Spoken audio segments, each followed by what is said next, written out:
வணக்கம் students. I'm Revati Chinnathambi from the Department of Physics. All of you fine? Yes, good. I'm also fine, students. In today's class, I will teach about magnetic properties.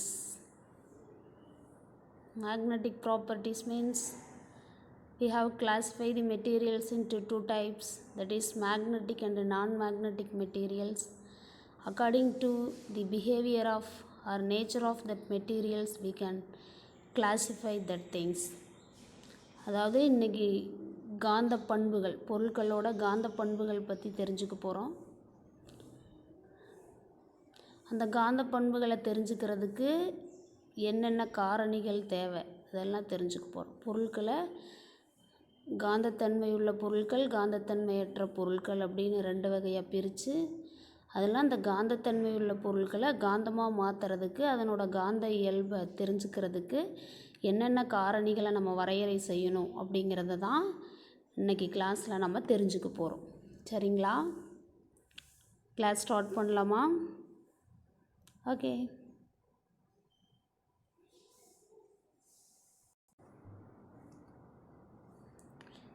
Magnetic ப்ராப்பர்ட்டிஸில் first introduction தெரிஞ்சுக்க போகிறோம். All the materials we use are not magnetic materials அப்படின்னு என்ன அர்த்தம்? All the materials அப்படின்னா அனைத்து எல்லா பொருட்களும் சொல்லலாம். நாட் மேக்னெட்டிக் மெட்டீரியல்ஸ் அப்படின்னா காந்த பொருட்கள் அல்ல. All the materials we use are not magnetic materialsனா நடைமுறையில் நம்ம பயன்படுத்துகிற எல்லா பொருட்களுமே காந்த பொருட்கள் இல்லை. Further, all the magnetic materials will not behave identically. ஃபர்தர்னு என்ன அர்த்தம்? மேலும் இன்னும் கூடுதலாக தகவல் சொல்கிறாங்க. என்ன அப்படின்னா, magnetic materials will not behave identically. காந்த பொருட்கள் அனைத்தும் ஐடென்டிக்கலின்னா என்ன அர்த்தம்? ஒரே தன்மை இருக்கிற காந்தத்தன்மையுள்ள பொருட்கள், காந்தத்தன்மையற்ற பொருட்கள் அப்படின்னு பகுத்து பார்த்துடுறோம். அதில் காந்தத்தன்மையில் உள்ள பொருட்கள் இருக்கு இல்லையா, மேக்னெட்டிக் மெட்டீரியல்ஸ், அந்த எல்லா பொருட்களோட இயல்பும் ஒரே மாதிரி இருக்காது. அதாவது காந்த பொருட்கள் அனைத்தும் ஒத்த தன்மை பெற்றிருக்க முடியாது, பெற்றிருக்கிறது இல்லை. அதை தான் சொல்கிறாங்க. Further, all the magnetic materials will not behave identically. So in order to differentiate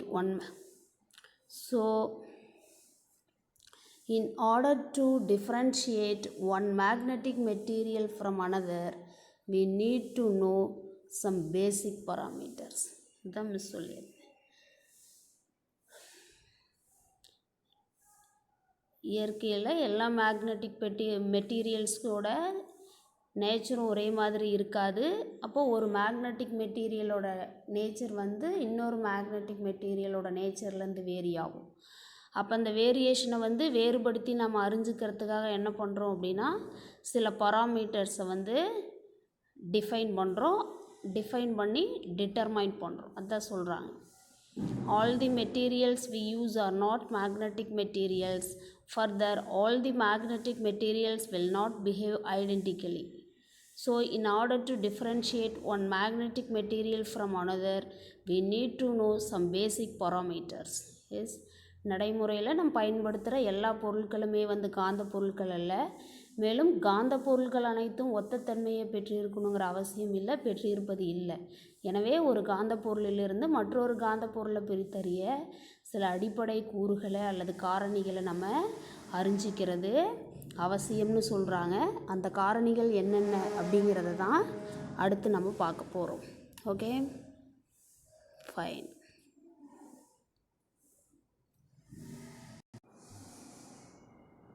காரணிகள், அதாவது பராமீட்டர்ஸில் ஃபஸ்ட் நம்ம தெரிஞ்சுக்க போகிற விஷயம் மேக்னடைசிங் ஃபீல்டு. மேக்னடைசிங் ஃபீல்டு அப்படின்னா காந்தமாக்கும் புலம். ஒரு காந்தத்தன்மை உள்ள பொருளை காந்தமாக மாற்றுறதுக்கு நம்ம பயன்படுத்துகிற மூலம், அதை தான் வந்து மேக்னடைசிங் ஃபீல்ட் ஆர் சோர்ஸ் அப்படின்னு கூட சொல்லலாம். ஒரு காந்தத்தன்மையுள்ள பொருளை காந்தமாக மாற்றுற ஒரு மூலத்தை தான் வந்து காந்தமாக்கும் மூலம் அப்படின்னு சொல்லி நம்ம சொல்லுவோம். தி magnetic field which is used to magnetize a sample or specimen is called a magnetizing field. Magnetic ஃபீல்டுனா காந்தப்புலம். மேக்னடைசிங் ஃபீல்டுக்கும் மேக்னெட்டிக் ஃபீல்டுக்கும் வித்தியாசம் இருக்குது, சரிங்களா? மேக்னெட்டிக் ஃபீல்டுனா காந்தப்புலம், மேக்னடைசிங் ஃபீல்டுனா காந்தமாக்கும் புலம், சரிங்களா? மேக்னடைஸ் எ சாம்பிள் அப்படின்னா என்னது? காந்தமாக மாற்ற வேண்டிய அந்த பொருளை வந்து காந்தத்தன்மை உள்ள பொருளை காந்தமாக மாற்றுறது. சாம்பிள்ங்கிறது நம்ம காந்தமாக மாற்றுறதுக்கு எடுத்துக்கிற பொருள், அதை தான் வந்து மேக்னடைஸ் எ சாம்பிள். காந்தமாக மாற்ற வேண்டிய பொருளை காந்தமாக மாற்றுறதுக்கு. ஆர் ஸ்பெசிமன் அப்படின்னாலும் நம்ம மாதிரி பொருள் அப்படின்னு சொல்லலாம். அதை தான் வந்து நம்ம மேக்னடைசிங் ஃபீல்ட் அப்படின்னு சொல்கிறோம். The magnetic field which is used to magnetize a sample or specimen is called the magnetizing field. அதாவது பொருள் ஒன்றை காந்தமாக்கிறதுக்கு நம்ம பயன்படுத்துகிற மூலத்தை தான் அல்லது புலத்தை தான் காந்தமாக்கும் புலம் அப்படின்னு சொல்கிறோம். Magnetising field is a vector quantity. என்னது? மேக்னடைசிங் ஃபீல்டுங்கிறது ஒரு வெக்டார் குவான்டிட்டி. என்ன ரீசனாக இருக்கும்? ஃபிசிக்கல் குவான்டிட்டிஸை வந்து நீங்கள் 11th ஸ்டாண்டர்டில் படிச்சிருப்பீங்க. 2 டைப்ஸாக நம்ம கிளாஸிஃபை பண்ணுறோம். ஒன்று வந்துட்டு scalar quantities, another one is vector quantities, இல்லையா? ஸ்கேலார் அப்படின்னு எதை டிஃபைன் பண்ணுவோம்? தி physical quantities which are has only the magnitude. எண் மதிப்பு மட்டும் இருக்கிற இயற்பியல் ராசிகளை வந்து நம்ம ஸ்கேலார் ராசிகள் அப்படின்னு சொல்லுவோம். அதுவே வெக்டார் குவான்டிட்டி அப்படின்னா என்னதுன்னா, தி physical quantity which are has both magnitude and direction. எண் மதிப்பும் இருக்கணும், அதுக்கு குறிப்பிட்ட திசையும் இருந்துச்சுன்னா அந்த ஃபிசிக்கல் குவான்டிட்டியை வந்து நம்ம வெக்டார் குவான்டிட்டி, வெக்டார் ராசிகள் அப்படின்னு சொல்லுவோம். இப்போ மேக்னடைசிங் ஃபீல்டுங்கிறது என்னது? ஒரே வெக்டார் குவான்டிட்டி. ஏன்னா திசை இருக்குது, இல்லையா? எந்த திசையில் பொருளை அல்லது அந்த காந்த புலத்தை நம்ம வைக்கும்போது அந்த காந்தத்தன்மையுள்ள பொருள் காந்தமாக மாறுது அப்படிங்கிற விஷயம் இருக்குது. ஸோ மேக்னடைசிங் ஃபீல்டுக்கு டைரக்ஷன் இருக்கிறதுனால அது ஒரு vector quantity. It is denoted by H vector. என்ன பண்ணுறோம்? ஹெச் வெக்டார் அப்படிங்கிற குறியீட்டில் அந்த காந்தமாக்கும் புலத்தை நம்ம குறிப்பிடுறோம். Its unit is ampere metre power -1. என்னது?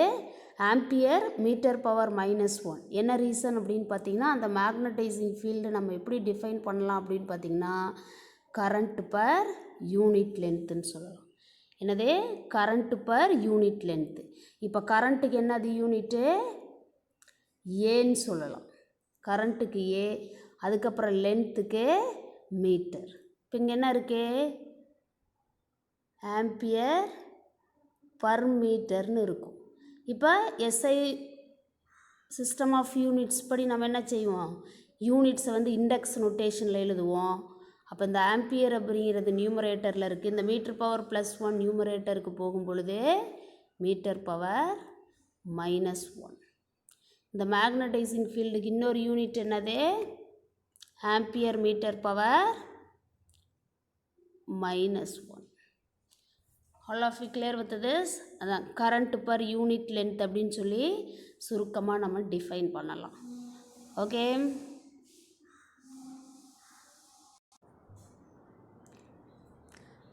அடுத்து நம்ம தெரிஞ்சுக்க போகிற விஷயம் மேக்னெட்டிக் பெர்மியபிலிட்டி. மேக்னெட் அப்படிங்கிற வார்த்தை வந்துருச்சுனாலே அது காந்தம் அப்படின்னு அர்த்தம், காந்தத்தன்மையுள்ள அப்படின்னு அர்த்தம். Magnetic permeability. பெர்மியபிலிட்டி அப்படின்னா உட்புகும் திறன், உட்புகிறது. ஒரு காந்தத்தன்மையுள்ள பொருள் வழியாக காந்த விசை கோடுகள் எந்தளவுக்கு ஊடுருவி போகும், பெனிட்ரேட் ஆகி போகும் அப்படிங்கிற அந்த இயல்பை தான் நம்ம என்ன சொல்கிறோம்? காந்த உட்புகுதிறன் அப்படின்னு சொல்கிறோம்.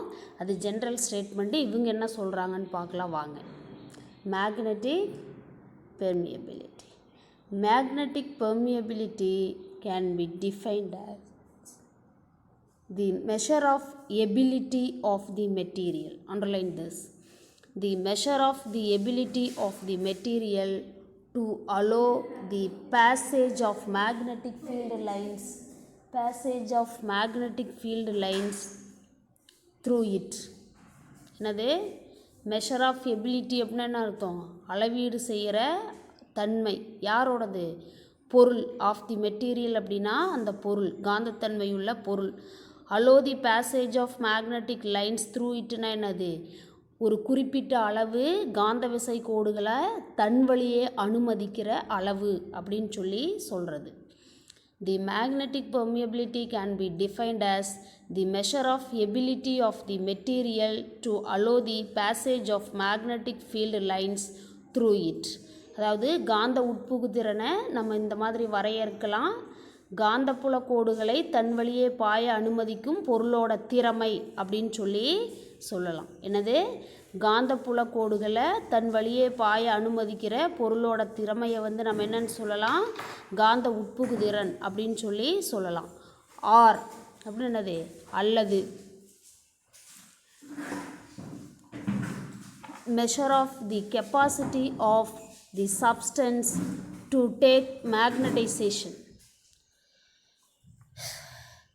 Measure of the capacity of the substance to take magnetization. Measure of capacity என்னது? அளவீடு செய்ய முடிகிற தன்மை. ஆஃப் சப்ஸ்டன்ஸ் அந்த பொருளோட திறமை. டு டேக் மேக்னடைசேஷன் காந்தத்தன்மையை தன் மீது ஏற்றுக்கிற அளவு அப்படின்னு சொல்லி சொல்லலாம். measure of the capacity of the substance to take magnetization. measure of the capacity of the substance to take magnetization. அதாவது காந்தமாக்கப்படுவதை ஏற்றுக்கொள்ளும் பொருளோட திறன் அல்லது திறமை அப்படின்னு சொல்லி சொல்லலாம். இன்னொரு டெஃபினிஷனும் இருக்குது. அது என்னது? The degree of penetration of the magnetic field through the substance. The degree of penetration அப்படின்னா என்ன அர்த்தம்னா, தன் வழியே எந்த அளவுக்கு காந்த விசை கோடுகளை அந்த பொருள் ஏற்றுக்குது அப்படிங்கிறது. மேக்னெட்டிக் ஃபீல்டுனா காந்தப்புலம். த்ரூ தி சப்ஸ்டன்ஸ் தன் வழியை ஏற்றுக்கிறது. The degree of penetration of magnetic field through the substance பொருள் தன் வழியே காந்தப்புலத்தை உட்புக அனுமதிக்கிற அளவை வந்து காந்த உட்புகுதிறன் அப்படின்னு சொல்லி சொல்லலாம். மேக்னெட்டிக் பெர்மியபிலிட்டிக்கு 3 டெஃபினிஷன் இருக்குது. 3 டெஃபினிஷனும் கிட்டத்தட்ட ஒரே மாதிரி தான் இருக்குது. ஒரே விஷயத்தை வெவ்வேறு மாதிரி வார்த்தைகளில் சொல்கிறோம். சரிங்களா? பொதுவாக சொல்லணும் அப்படின்னா காந்த விசை கோடுகளை தன் வழியே அனுமதிக்கிற அளவை தான் வந்து நம்ம காந்த உட்புகுதிறன் அப்படின்னு சொல்கிறது. இது ability of the material to allow the passage of magnetic field lines through them அப்படின்னு சொல்லி சொல்லலாம். எல்லாருக்கும் இந்த விஷயம் புரிஞ்சிருக்கா? Yes, good.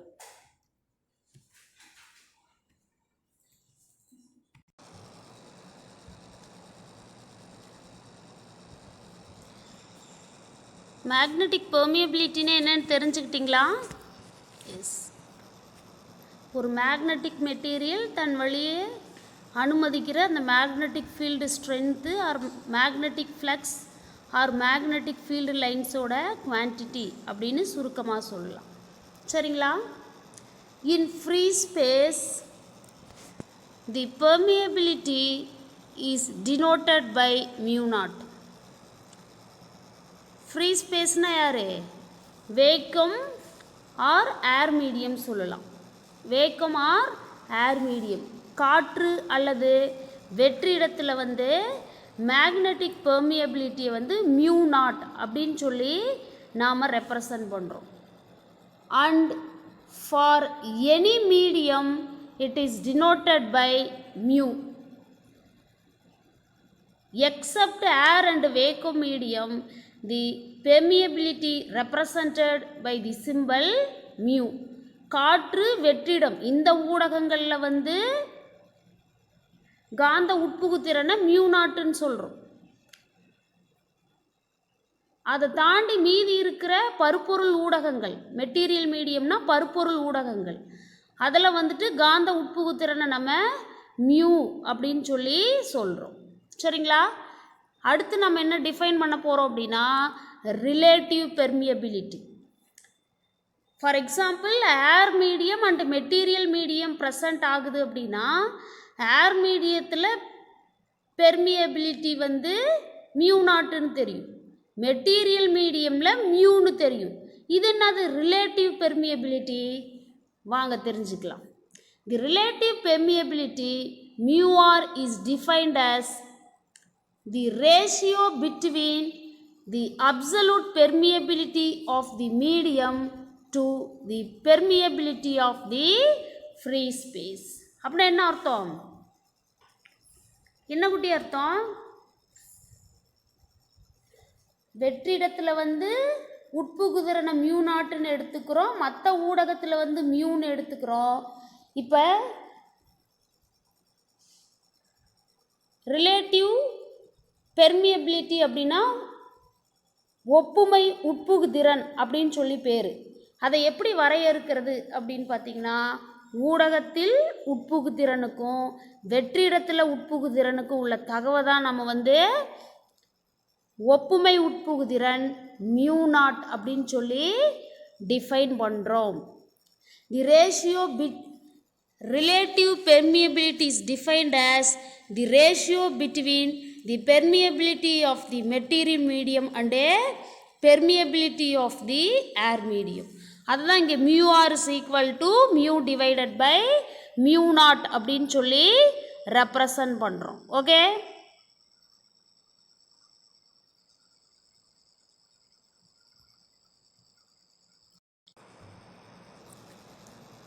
கவனிங்க. Relative permeability is a dimensionless number. என்ன காரணம்? ஏன் டைமென்ஷன் இல்லை? Mu r is equal to mu by mu naught. மியூவோட யூனிட் என்ன அப்படின்னு பார்த்தீங்கன்னா ஹென்ரி மீட்டர் பவர் -1. இப்போ அப்ளை பண்ணுங்க. மியூவுக்கு மெட்டீரியல் மீடியம்னா மியூவோட வேல்யூ வேரி ஆகும், ஆனால் யூனிட் என்னது? Henry metre power -1. எப்படி யூனிட் பேலன்ஸ் பண்ணுறதுன்னெலாம் நீங்கள் தெரிஞ்சிருப்பீங்க, டெரைவ்டு குவான்டிட்டிஸ் 11th ஸ்டாண்டர்டில் படிச்சிருப்பீங்க. அதே மாதிரி மியூ நாட்டுங்கிறது ஏர் மீடியமில் பெர்மியபிலிட்டி, அதனோட வேல்யூ வந்து வேரி ஆகும், ஆனால் யூனிட்டுங்கிறது என்னது? ஹென்ரி மீட்டர் பவர் -1 தான். இப்போ இந்த ஹென்ரி மீட்டர் பவர் -1 இந்த ஹென்ரி மீட்டர் பவர் -1 என்ன ஆகும்? கேன்சல் ஆயிரும். Anything divided by the same thing is equal to 1. ஒரு விஷயத்தை அதே விஷயத்தால் வகுத்தா அதனோட மதிப்பு என்னது? 1. இப்போ இங்கே வந்து எந்த யூனிட்டும் மீதி இல்லை, பேலன்ஸ்டு இல்லை. அப்போ இந்த குவான்டிட்டிக்கு ரிலேட்டிவ் பெர்மியபிலிட்டிக்கு என்ன இல்லை? யூனிட் இல்லை. யூனிட் இல்லாததுனால அதுக்கு என்ன? அது டைமென்ஷனும் இருக்காது. கரெக்டாக? அதுதான் விஷயம். Relative permeability is a dimensionless number and has no unit. All of you clear with this? Yes. For free space, அதான் இங்கே சொல்லியிருக்கோம் பாருங்கள் அழகா, ஏர் ஆர் வேக்கம், காற்று அல்லது வெற்றிடத்தில் the relative permeability is unity. எங்கே மியூ நாட்டோட வேல்யூ என்னது? Or relative permeability free space or வேக்கமில் அதனோட மதிப்பு என்னது? 1. That is mu r is equal to 1. In isotropic medium, isotropic அப்படின்னா ஒத்தத்தன்மை உள்ள ஓரியல்பு இருக்கிற ஒரு ஊடகம். In isotropic medium mu is a scalar. இந்த திசை அப்படின்னு சொல்லுங்கிற அவசியம் இல்லை, சரிங்களா? But for non isotropic medium, ஒத்த தன்மை இல்லாத ஊடகமாக இருந்துச்சு அப்படின்னா மியூ இஸ் எ டென்சர், அதுக்குன்னு ஒரு திசை இருக்கும் அப்படின்னு சொல்லி சொல்கிறாங்க. உங்களுக்கு ரிலேட்டிவ் பெர்மியபிலிட்டி அதனோட வேல்யூஸ், ஐசோட்ரோபிக் நான் ஐசோட்ரோபிக் இதெல்லாம் புரிஞ்சுருக்கா? ஏர் ஆர் வேக்கம்னா மியூ ஆர் 1, அதர் மீடியம் அப்படின்னா மியூ வேரி ஆகும். எக்ஸ்பெஷலி ஐசோட்ரோபிக் மீடியம் ஒத்தத்தன்மை உள்ள ஊடகமாக இருந்துச்சுன்னா மியூ வந்து scalar.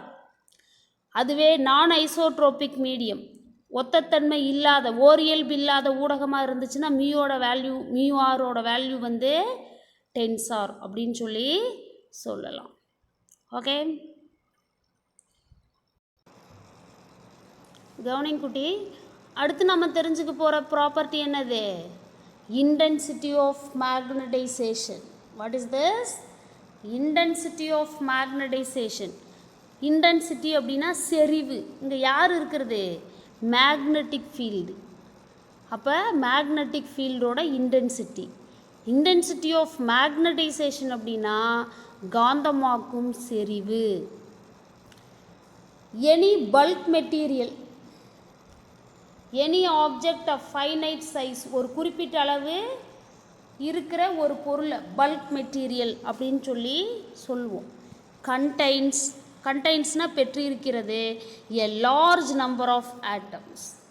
Any bulk material contains a large number of atoms. இதுக்கு என்ன எக்ஸாம்பிள் சொல்லலாம்? ஒரு பெரிய பாறாங்கல் இருக்குது, அதில் யார் இருக்கிறா? Large number of atoms. உதாரணத்துக்கு ஸ்டோன், பிக் ஸ்டோன் இருக்கு இல்லையா, அதை நம்ம என்ன பண்ணலாம் அப்படின்னா பல்க் மெட்டீரியலாக கன்சிடர் பண்ணோம் அப்படின்னா that stone contains a large number of atoms. ஒரு பருப்பொருள், ஒரு பெரிய குறிப்பிட்டளவு இருக்கிற ஒரு பொருளில் அதிக எண்ணிக்கையில் யார் இருப்பா? அணுக்கள் இருக்கும். Each atom consist of electrons which undergo orbital motion. ஒவ்வொரு ஆட்டம்லேயும் யார் இருக்கா? எலக்ட்ரான்ஸ். ஒவ்வொரு அணுவிலையும் யார் இருக்கிறா? எலக்ட்ரான் இருக்குது. ஆட்டம்ஸ் கம்பைன் ஆச்சுன்னா மாலிகூல், மாலிகூல்ஸ் கம்பைன் ஆச்சுன்னா அதுதான் யார்? எலிமெண்ட். அப்போ ஒவ்வொரு எலிமெண்ட்டும் made up of by large number of atoms. Each atoms contains large number of electrons. Electrons மட்டுமா இருக்கும்? யார் யார் இருப்பா ஆட்டமில்? ஒரு அணுவில் எலக்ட்ரான்ஸ் இருக்கும், புரோட்டான்ஸ் இருக்கும், நியூட்ரான்ஸ் இருக்கும் இல்லையா? ஒரு அணுவில் எலக்ட்ரான் புரோட்டான் எந்த அளவில் இருக்குங்கிறத பொறுத்து தான் அந்த அணுவோட அட்டாமிக் நம்பர் நம்ம டிசைட் பண்ணுறோம். அட்டாமிக் நம்பருங்கிறது யார்? Number of proton or number of electron present in that atom. எதனால் அப்படி சொல்கிறோம்? ஆட்டம் அப்படின்னா புரோட்டான் எலக்ட்ரான் எப்படி இருக்கும்? ஈக்குவலாக தான் இருக்கும். Proton, number of proton and number of electron unequal in that atom அப்படின்னா அதுக்கு பேர் என்னது? அயான் அப்படின்னு சொல்லுவோம். எலக்ட்ரான் அதிகமாக இருந்துச்சுன்னா எலக்ட்ரான் அதிகமாக இருந்துச்சுன்னா அந்த அயானுக்கு பேர் நெகட்டிவ்லி சார்ஜ்டு அயான். எலக்ட்ரான் அதிகமாக இருந்துச்சு அப்படின்னா நெகட்டிவ்லி சார்ஜ்டு அயான். புரோட்டான் அதிகமாக இருந்துச்சுன்னா பாசிட்டிவ்லி சார்ஜ்டு அயான் அப்படின்னு சொல்லுவோம். இப்போ நம்ம டாபிக் என்னது? ஒரு பல்க் மெட்டீரியல் இருக்குது, அந்த bulk material made up of by large number of atoms, that each atom contains large number of electrons. Yes, which undergoes orbital motion. இதுதான் ரொம்ப முக்கியமான பாயிண்ட். நம்ம பாடமே இதுதான். என்னது? ஆட்டமில் நியூக்ளியஸ்குள்ளே புரோட்டானும் நியூட்ரானும் ரெஸ்ட் ஸ்டேட்டில் இருக்கும். அதாவது ஒரு அணுவோட உட்கருவில் புரோட்டானும் நியூட்ரானும் ஓய்வு நிலையில் இருக்கும். ஆனால் எலக்ட்ரான் என்ன செய்யும்? Electrons which are present in that atom revolves around the nucleus. ஒரு அணுவில் இடம்பெற்றிருக்கிற அந்த எலக்ட்ரான்கள் உட்கருவை சுற்றி தன்னோட சொந்த சுற்றுவட்ட பாதையில் சுற்றிக்கிட்டு இருக்கும். அதை தான் நம்ம என்னன்னு சொல்கிறது? ஆர்பிட்டால் மோஷன் அப்படின்னு சொல்கிறது. டியூ டு ஆர்பிட்டால் மோஷன், இந்த தன்னோட சுற்றுவட்ட பாதையில் சுற்றிக்கிட்டு இருக்கிற இந்த இயக்கம், electron has magnetic moment. Due to the orbital motion electrons has magnetic moment which is a vector quantity. ஏன்னா டைரக்ஷன் இருக்குது. ஃபிசிக்கல் குவான்டிட்டிஸ் மேக்னெட்டிக் ஆர்பிட்டால் மோஷனுக்கு எலக்ட்ரான் இன்வால்வ் ஆகிறதுனால அதுக்கு மேக்னெட்டிக் மூமெண்ட் இருக்குது. மேக்னெட்டிக் மூமெண்ட்டுங்கிறது ஒரு வெக்டார் குவான்டிட்டி. ஆல்ரெடி நம்ம basic ப்ராப்பர்ட்டிஸ்லேயே படிச்சிருக்கோம். Because of the magnetic moments which has both magnitude and a direction. All of you got my point? Yes. In general these magnetic moments orient randomly. ஆனால் பொதுவாக இந்த ஆட்டமில் ப்ரெசண்ட்டில் இருக்கிற அந்த மேக்னெட்டிக் மூமெண்ட்ஸ் வந்து randomly அப்படின்னா என்னது, ஒழுங்கற்ற திசையில் திசை திருப்பப்பட்டிருக்கும். ஓரியன்ட் அப்படின்னா திசை திருப்புறது, திசை திரும்பி இருக்கிறது. ஓரியன்ட் ரேண்டம்லி அப்படின்னா என்னது, டைரக்ஷன் ஆஃப் மேக்னெட்டிக் மூமெண்ட் அப்படிங்கிறது வெவ்வேறு திசையில் இருக்கும். இதை நான் எங்கே எலக்ட்ரிக் ஃபீல்டுலேயும் இந்த டாப்பிக்கை நான் உங்களுக்கு சொல்லி கொடுத்துருக்கேன். எலக்ட்ரோஸ்டாட்டிக்ஸில் எலக்ட்ரிக் ஃபீல்டை பற்றி டைஎலக்ட்ரிக்ஸில் படிக்கும்போது. isn't it? Yes. In general, these magnetic moments orient randomly. Therefore, the net magnetic moment is 0 per unit volume of the material. Per unit volume of the materialக்கு இந்த மேக்னெட்டிக் மூமெண்ட் அப்படிங்கிறது என்னது, என்ன குட்டி, 0. ஏன்னா எல்லாமே ஒவ்வொரு மேக்னெட்டிக் மூமெண்ட்டும் வெவ்வேறு டைரக்ஷனில் இருக்கிறதுனால net magnetic moment per unit volume of the material அப்படிங்கிறது 0 அப்படின்னு சொல்லி நம்ம தெரிஞ்சுக்கிறோம். Yes, okay. When such a material is kept in an external magnetic field, atomic dipoles are created, and hence it will try to align partially or fully along the direction of external field. Underline this. When such a material is kept in an external field, அப்படின்னா என்ன அர்த்தம், such materialனா அந்த மாதிரி பொருட்கள், கெப்டுனா அங்கே வைக்கிறது, எங்கே, and external magnetic field புற காந்தப்புலத்தில் வைக்கும்போது. அட்டாமிக் டைபோல்ஸ் அப்படின்னா என்னது, அட்டாமிக் டைபோல்ஸ்னால் என்னது, அணு இருமுனைகள். கிரியேட்டட் அப்படின்னா என்னது, உருவாக்கப்படுறது. அலைன் பார்ஷியலி அப்படின்னா என்னது, பாதி அளவு திசை திருப்பப்படும் ஒரே திசையில், அல்லது முழுமையாக திசை திருப்பப்படும் along the direction of external field. When such a material is kept in an external magnetic field, atomic dipoles are created, and hence it will try to align partially or fully along the direction of external field. இத்தகைய பொருட்களை வந்து நம்ம புறகாந்த புலத்தில் வைக்கிற போது அணு இருமுனைகள் உருவாகி பகுதியளவோ அல்லது முழுமையாவோ புறகாந்த புலத்தின் திசையிலேயே ஒருங்கமைய முயற்சிக்கிறது. ட்ரை டு அலைன், அதான் ஒருங்கமைய முயற்சிக்கிறது. எஸ், தி நெட் மேக்னெட்டிக் ஃபீல்டு. வாங்க தொடர்ந்து தெரிஞ்சுக்கலாம். தி நெட் மேக்னெட்டிக் மூமெண்ட், இப்போ நம்ம மேக்னெட்டிக் மூமெண்ட்டை பற்றி தான் படிச்சுக்கிட்டு இருக்கோம். அப்போ the net magnetic moment per unit volume of the material is known as intensity of magnetization. All of you got my point? S.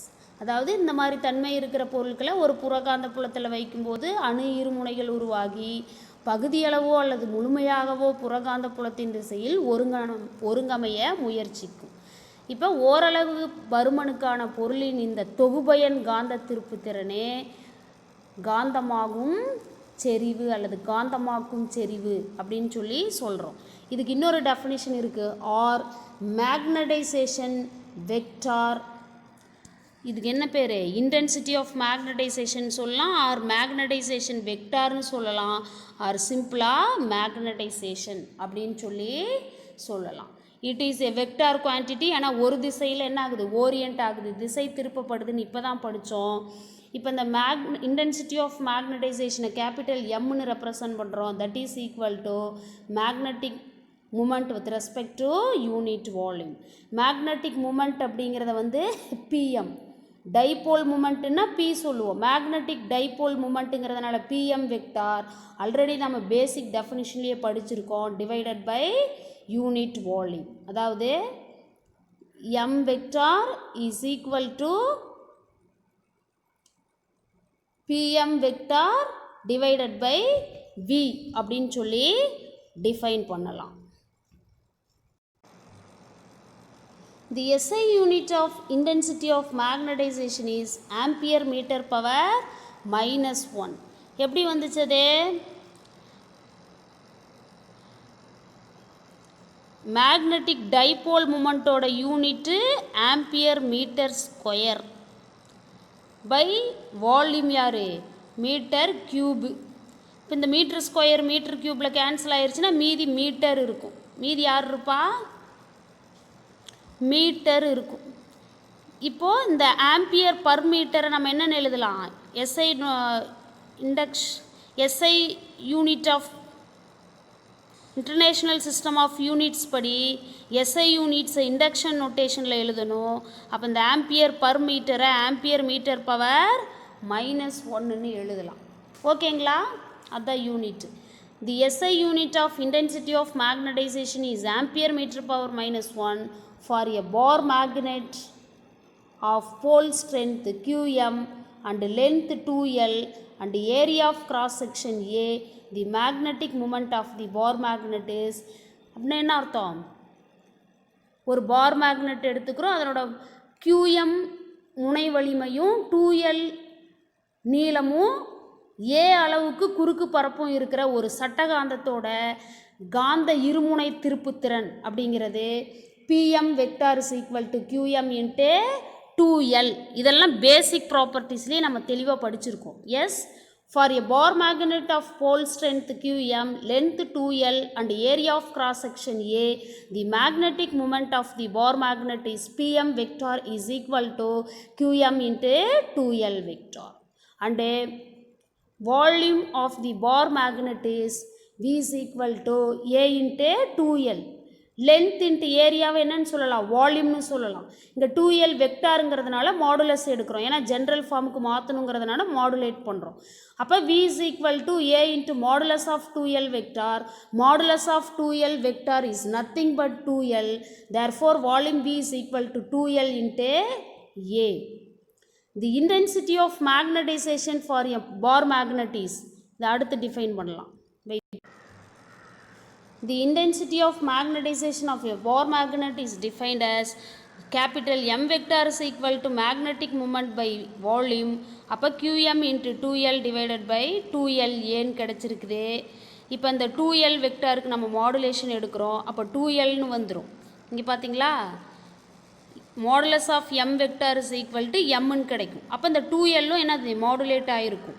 அப்போ qm into 2l divided by 2l into ஏன்னு கிடைக்கும். இப்போ இந்த 2lலும் 2lலும் கேன்சல் ஆகிருச்சு, மீதி m is equal to qm divided by a அப்படின்னு சொல்லி கிடச்சிருக்கு. This means for a bar magnet the intensity of magnetization can be defined as the pole strength per unit area. மேலே யார் இருக்கிறா qm, கீழே யார் இருக்கா a. qmங்கிறது போல் ஸ்ட்ரென்த்து, ஏங்கிறது ஏரியா. அப்போ ஒரு மேக்னெட், ஒரு பார் மேக்னெட்டோட இன்டென்சிட்டி ஆஃப் மேக்னடைசேஷன், ஒரு சட்டகாந்தத்தோட காந்தமாக்கும் செறிவு அப்படிங்கிறது அதனோட முனை வலிமைக்கும் அதனோட பரப்புக்கும் உள்ள தகவுன்னு சொல்லலாம். qmங்கிறது pole strength per unit area அப்படின்னு சொல்லி சொல்லலாம். Okay, S.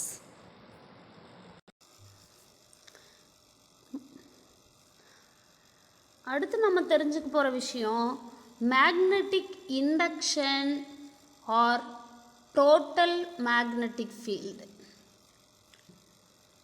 Magnetic induction or total magnetic field, அதாவது காந்த தூண்டல் அல்லது மொத்த காந்த புலம் எவ்வளோ இருக்குது என்னன்றதை பார்க்கலாம்.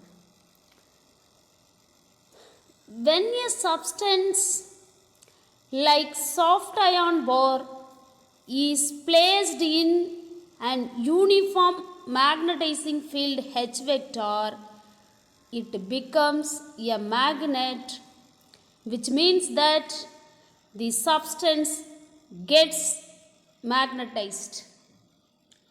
When a substance அப்படின்னா எப்போ ஒரு பொருள் லைக் சாஃப்ட் அயர்ன் பார்னா என்னது, ஒரு தேனிரும்பு சட்டம் மாதிரி, placed in an uniform magnetising field அப்படின்னா ஒரு காந்தமாக்கக்கூடிய சீரான காந்த புலத்தில்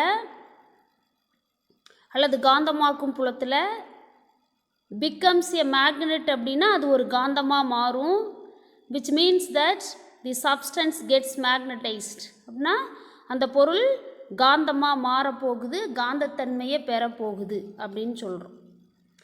When a substance like soft iron ore is placed in an uniform magnetizing field H vector, it becomes a magnet, which means that the substance gets magnetized.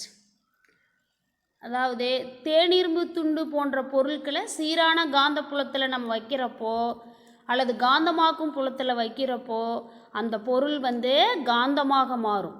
அதாவது அந்த பொருள் காந்தத்தன்மையை பெறும் அப்படின்னு சொல்லி சொல்கிறோம். Okay,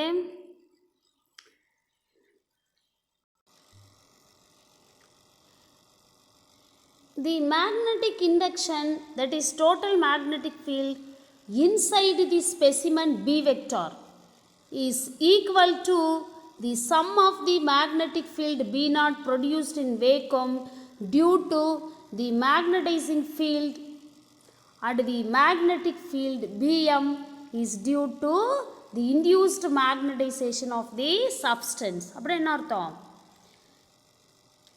magnetic induction inside of the specimen, அதாவது ஒரு மாதிரி பொருளோட உள்ள காந்த தூண்டல் எது ஈக்குவல் டுனா எதுக்கு ஈக்குவலாக இருக்கும் அப்படின்னா sum of the magnetic field B naught produced in vacuum, வெற்றிடத்தில் உருவாகிற காந்த புலம், அதை யார் உருவாக்குறது? காந்தமாக்கும் புலம், magnetizing field. And the magnetic field BM, காந்த புலம் பிஎம் யார் உருவாக்குனது? Induced magnetization of the substance. என்ன புரியுது இதில் இருந்து நமக்கு?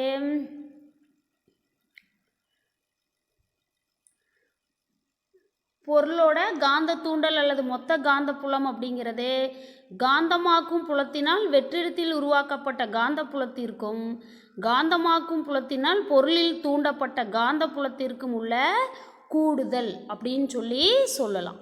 The magnetic induction inside the specimen B vector is equal to the sum of the magnetic field B naught produced in vacuum due to the magnetizing field and the magnetic field Bm due to the induced magnetization of the substance. அதுதான் ஈக்குவேஷனில் எழுதியிருக்கோம். B வெக்டாருங்கிறது magnetic induction, B நாட்டுங்கிறது வேக்குமில் magnetic field, P M அப்படிங்கிறது material மீடியம்குள்ள magnetic field, induced magnetization. அப்போ B vector is equal to B naught vector plus P M vector. This is equivalent to B naught vector is equal to mu naught H vector, P M vector is equal to mu naught I. Isn't it?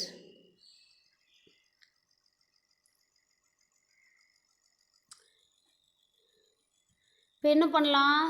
இந்த term பாருங்கள், அப்படியே தான் எழுதியிருக்கோம் இல்லையா? B vector is equal to B naught vector plus P M vector, that is equal to இந்த two டேர்ம்ஸ்லேயும் mu naught காமனாக இருக்குது. ஸோ காமனாக வெளியில் எடுத்துடுறோம். Mu naught into H vector plus I vector. Okay,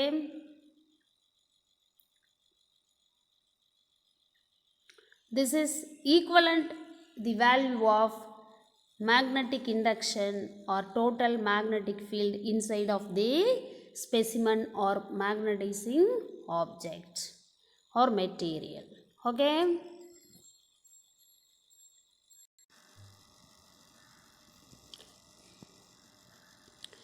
அடுத்து மேக்னெட்டிக் சசப்டிபிலிட்டி. யாரே? மேக்னெட்டிக் சசப்டிபிலிட்டி, காந்த ஏற்பு திறன். வார்த்தையிலேயே இருக்குது, காந்தத்தன்மையை அந்த பொருள் ஏற்றுக்கிற திறன். அந்த மேக்னெட்டிக் ஸ்ட்ரென்த்தை அந்த ஸ்பெசிமென் அக்செப்ட் பண்ணிக்கிற கெப்பாசிட்டி, அதை தான் மேக்னெட்டிக் சசப்டிபிலிட்டி அப்படின்னு சொல்கிறது. இவங்க என்ன சொல்கிறாங்கன்னு பார்ப்போம். when a substance is kept in a magnetizing field H vector,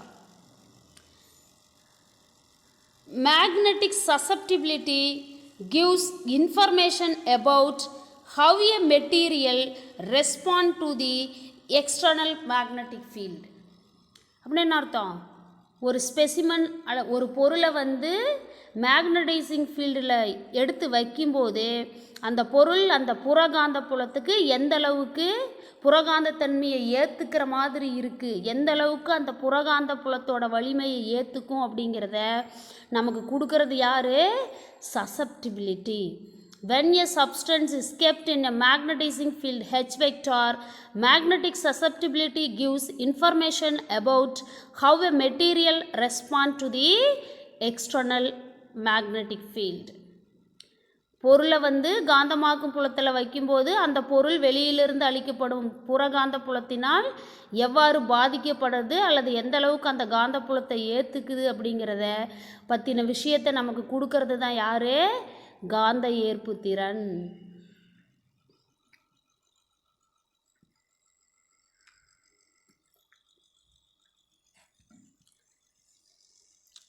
in other words யாரே? இன் அதர் வேர்ட்ஸ் வேறு எந்த மாதிரி இதை சொல்கிறது இல்லையா? மேக்னெட்டிக் சசப்டிபிலிட்டியை வேறு எப்படி டிஃபைன் பண்ணுறதுன்னா, the magnetic susceptibility measures how easily and how strongly a material can be magnetized. இன்னும் சுருக்கமாக புரிஞ்சுக்கணும் அப்படின்னா, எந்த அளவுக்கு எளிமையாகவும் எந்த அளவுக்கு வலிமையாகவும் அந்த பொருள் காந்தமாக மாறுது அப்படிங்கிற தகவலை கொடுக்கறது யார்? காந்த ஏற்பு திறன். In other words, the magnetic susceptibility measures how easily and how strongly a material can be magnetized. வேறு வகையில் சொல்லணும் அப்படின்னா, எவ்வளவு எளிதாக மற்றும் எவ்வளவு வலிமையாக பொருள் காந்தத்தன்மையை ஏற்றுக்குது அப்படிங்கிறத அளவீடு செய்கிறது தான் காந்த ஏற்புத்திறன் அப்படின்னு சொல்லலாம். இட் இஸ் டிஃபைன்ட் ஆஸ், இப்போ தான் நம்ம டிஃபைன் பண்ண போகிறோம். மேக்னெட்டிக் இட்டுங்கிறது எங்கே யார்? Magnetic susceptibility. It is defined as the ratio of the intensity of magnetization induced in the material due to the magnetizing field. அதாவது காந்தமாக்கும் புலத்தினால் பொருளில் தூண்டப்பட்ட காந்தமாக்கும் செறிவிற்கும் பொருளுக்கு அளிக்கப்பட்ட காந்தமாக்கும் புலத்திற்கும் உள்ள விகிதம் தான் யார்? காந்த ஏற்புத்திறன், மேக்னெட்டிக் சசப்டிபிலிட்டின்னு சொல்கிறது. அதை வந்து சையம் அப்படிங்கிற சிம்பிளால் நம்ம ரெப்ரசன்ட் பண்ணுறோம். சையம் இங்கே பாருங்க, இப்படி போட்டு இப்படி போடணும், இன்னும் அழகாக கூட போடலாம். சையம்னு சொல்கிறோம். Modulus of M vector divided by modulus of H vector.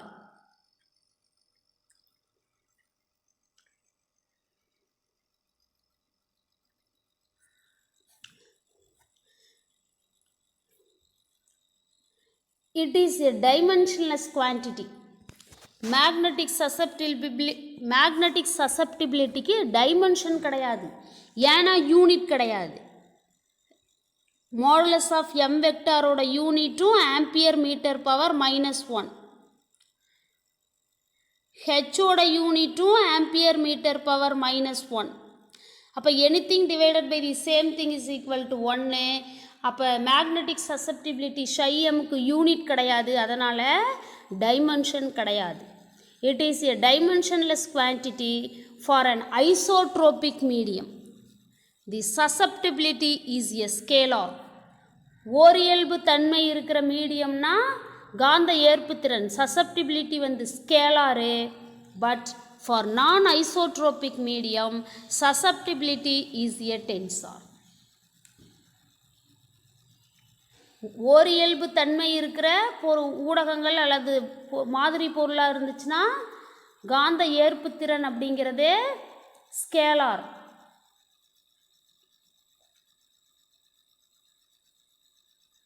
இல்லை ஓரியல்பு தன்மை அற்றது ஒருமை பண்பற்ற ஊடகமாக இருந்துச்சு அப்படின்னா அந்த காந்த ஏற்புத்திறன் மேக்னெட்டிக் சசப்டிபிலிட்டிங்கிறதே டென்சார், அதாவது வெக்டார்னு சொல்லுவோம்.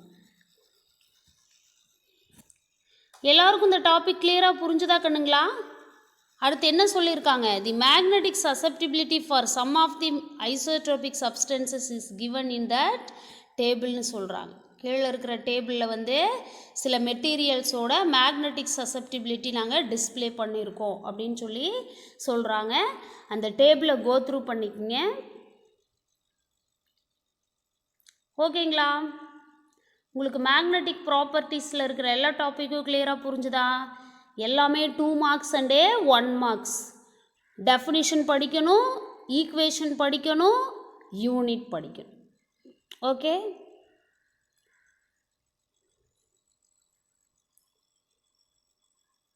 பை.